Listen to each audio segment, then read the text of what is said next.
Your first $100,000 will be harder than your first million, and that's not motivational garbage. That's actual mathematics. Charlie Munger said it best. The first 100,000 is a bitch, but you gotta do it, and most people quit right before they hit it, because nobody tells them how brutal this journey actually is. Everyone wants to talk about becoming a millionaire, but nobody wants to talk about the psychological warfare you go through trying to save your first 100,000. Nobody mentions the years of sacrifice, the social isolation, the constant temptation to give up and just be normal like everyone else. My name is Mike, and I'm about to break down exactly why getting to 100,000 is so difficult, why it changes everything once you hit it, and the specific mistakes that keep 90% of people from ever reaching this number. If you're serious about building wealth and you're tired of generic advice that doesn't work, smash that subscribe button and drop a like, because this might be the most important financial video you ever watch. Here's what nobody tells you about 0 to 100,000. It's not a linear journey where you save 10,000 per year for 10 years, and boom, you're done. It's a psychological gauntlet that tests everything about who you are as a person, your discipline, your patience, your ability to delay gratification, your willingness to be different from everyone around you. The first 10,000 takes forever. You're scraping together every dollar, living on nothing, saying no to everything fun, and watching your bank account grow at a pace that feels like watching paint dry. You save for 6 months, and you've got maybe $3,000. You save for a year, and you're at 6,000. The progress feels invisible. This is where most people quit. They look at their 6,000 after a year of sacrifice and think this is pointless. At this rate, it'll take me 17 years to hit 100,000. They don't understand compound interest yet. They don't see that the math changes once you build momentum, so they give up and go back to spending everything they earn. But here's what happens if you push through that first brutal year. Let's say you manage to save 15,000 in year 1. That 15,000 starts working for you. At 8% returns, that's $1,200 in growth. Suddenly you're not just adding your savings, your money is making money. Year 2, you save another 15,000. But now you've got the $1,200 from investment returns. You end the year with 31,200. Year 3, you save 15,000 again. Your investments grow by 2,500. You're at 46,700. The snowball is building. Year 4, you save 15,000. Investments grow by 3,700. You're at 64,700. Year 5, you save 15,000. Investments grow by 5,200. Boom, you just crossed 100,000. But here's the part that blows people's minds. That first 15,000 took you 12 months of grinding. The last 15,000 took you 7 months because your investments were doing half the work. This is why Charlie Munger called the first 100,000 a bitch. It's the only part of wealth building where you're doing all the heavy lifting. After 100,000, your money starts pulling its weight. At 200,000, your money is working as hard as you are. At 400,000, your money is making more than most people's salaries. But getting to that first 100,000 requires you to become a different person. You can't save your way to 100,000 with the mindset and habits of someone who has $0. The person with $0 makes excuses. The person with 100,000 makes sacrifices.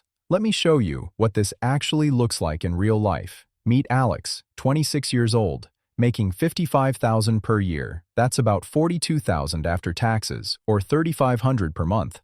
Alex wants to hit 100,000 by age 31. That's 5 years, which means saving $20,000 per year. $20,000 per year on $42,000 take home is 47% of net income. That sounds impossible, right? But let's break down how Alex actually does it. First, Alex lives with 2 roommates in a cheap apartment. Rent is $600 per month instead of the $1,500 most people pay. That's $10,800 saved per year right there. Alex drives a paid-off 2015 Honda Civic that costs $7,000 cash. No car payment saves another $5,000 per year compared to the average $400 monthly. Payment: Alex meal preps every Sunday and spends $300 per month on food instead of the $700 average. That's another $4,800 saved. Alex cut all subscriptions except one streaming service. No cable, no premium Spotify, no monthly app subscriptions. That saves about $1,000 per year. Alex goes out twice per month instead of twice per week, saving another $3,000 annually. Add it all up, and Alex is saving $24,600 per year. But here's what nobody sees.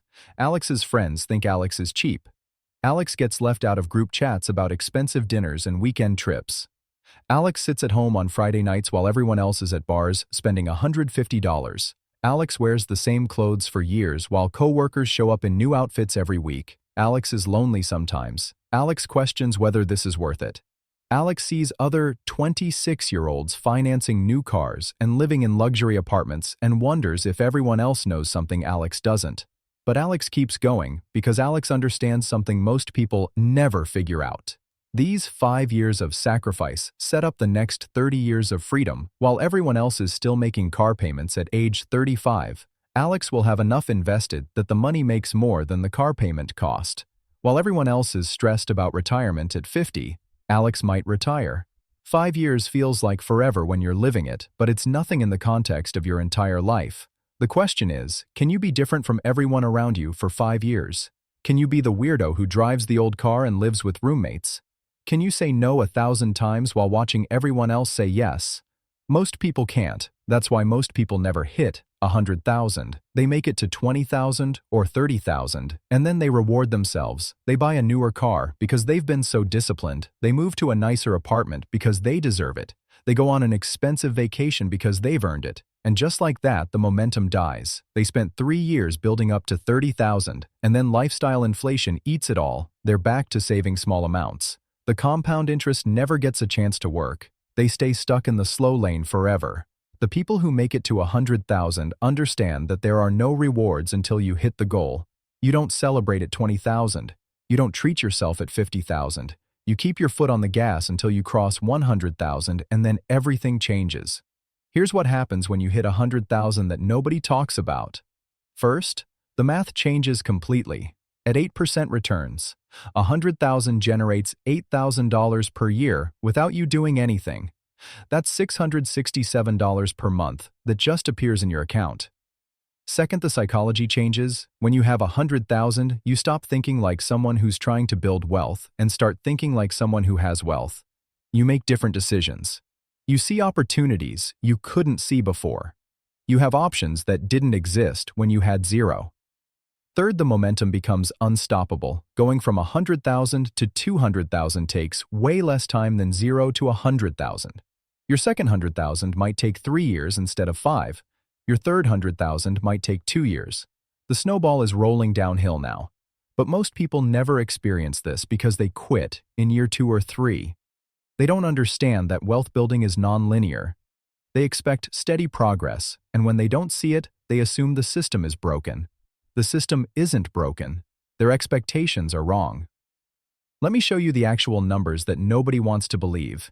If you invest $15,000 per year at 8% returns, here's your timeline. Year 1, you have $15,000. Year 2, you have $31,000. Year 3, you have $48,000. Year 4, you have $65,000. Year 5, you have $84,000. Year 6, you hit $106,000. 6 years. That's all it takes if you can save $15,000 per year and invest it properly.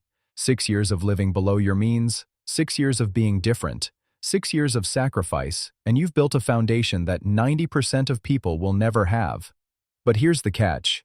You need to actually save $15,000 per year, not $12,000 one year and $8,000 the next. Not $15,000 with credit card debt on the side. Not $15,000 while financing a $30,000 car. Actual $15,000 going into investments every single year. This is why income matters. If you're making $40,000 per year, saving $15,000 is basically impossible. You'd need to live on $25,000, which in most cities means roommates, no car, rice, and beans. It's doable, but it's extreme. This is why increasing your income is just as important as cutting expenses. The person making $40,000 who increases to $60,000 and keeps expenses at $40,000 can now save $20,000 per year. They hit $100,000 in 4.5 years. The person making $60,000 who increases to $80,000 and keeps expenses at $60,000 can save $20,000 and hit it even faster. This is the combination that actually works. Cut expenses to the bone when you're starting out. Invest every dollar you can. Then focus on increasing your income while keeping expenses flat. The gap between what you earn and what you spend is where wealth lives. Most people do the opposite. They increase their income and immediately increase their spending. They get a raise and buy a nicer car. They get promoted and move to a bigger apartment. They make more money, but they never get ahead because the gap never widens. The people who hit 100,000 young and keep building from there understand lifestyle inflation is the enemy. They make 80,000 and live like they make 50,000. They make 120,000 and still live like they make 50,000. The gap gets bigger every year, and the investments compound into serious wealth. Here's another thing nobody mentions about the journey to 100,000. It's boring. There's no excitement, no dramatic moments, no instant gratification. It's just doing the same disciplined things month after month for years. Save money, invest it, repeat. That's it. Social media makes it look like wealth building is sexy. People post about their wins, their big investment gains, their side hustle success. But they don't post about the 3 years of eating chicken and rice, the 5 years of driving a car with 200,000 miles, the 1,000 times they stayed home while friends went out.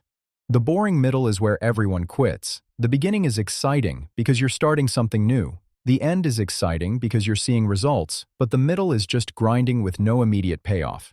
You're at 40,000 watching it slowly creep to 50,000, and it feels like nothing is happening. But everything is happening under the surface. Compound interest is working. Your habits are solidifying. Your psychology is changing. You're becoming the type of person who builds wealth. You just can't see it yet because the numbers aren't big enough to be impressive. This is why tracking your progress matters. When you're at 45,000, you should celebrate that you're not at zero anymore. When you hit 50,000, you're halfway there. When you cross 75,000, you're in the home stretch. These milestones keep you motivated when the progress feels slow. The people who make it to 100,000 don't quit in the boring middle. They trust the process. They know the math works. They've done the calculations 100 times. They understand that if they keep contributing 15,000 per year, they will hit 100,000. It's not a question of if, it's just a matter of when. Let me tell you what happens at year 6. When you cross 100,000 for the first time, you look at your account and you see 6 figures and something clicks in your brain. You're not trying to build wealth anymore. You have wealth. You're not hoping the system works. You've proven it works. And here's the crazy part. You realize the sacrifice wasn't that bad. Yes, you lived with roommates for 5 years, but you survived. Yes, you drove an old car, but it got you where you needed to go. Yes, you missed some parties, but you don't even remember what you missed.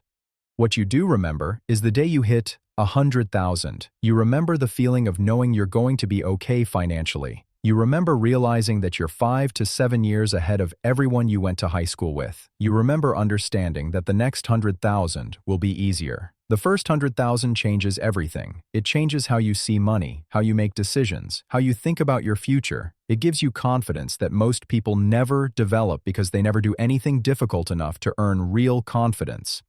This is what Charlie Munger meant. The first 100,000 is a bitch because it tests everything about you. It exposes your discipline, your patience, your ability to stay focused when everyone around you is distracted. Most people fail this test. They quit when it gets hard. They give up when progress feels slow. They go back to being normal. But the people who pass this test, the people who make it to 100,000, they've proven they can do hard things. They've demonstrated they can delay gratification. They've shown they're willing to be different, and that skill set is worth more than the 100,000 itself. Because once you know you can get to 100,000, you know you can get to 200,000. And if you can get to 200,000, you can get to 500,000. And if you can get to 500,000, you can get to 1,000,000. The hard part is proving to yourself that you can do it. So here's my challenge to you. Decide right now if you're going to be the person who makes it to 100,000 or the person who makes excuses. Decide if you're willing to live like no one else for 5 years so you can live like no one else for the rest of your life.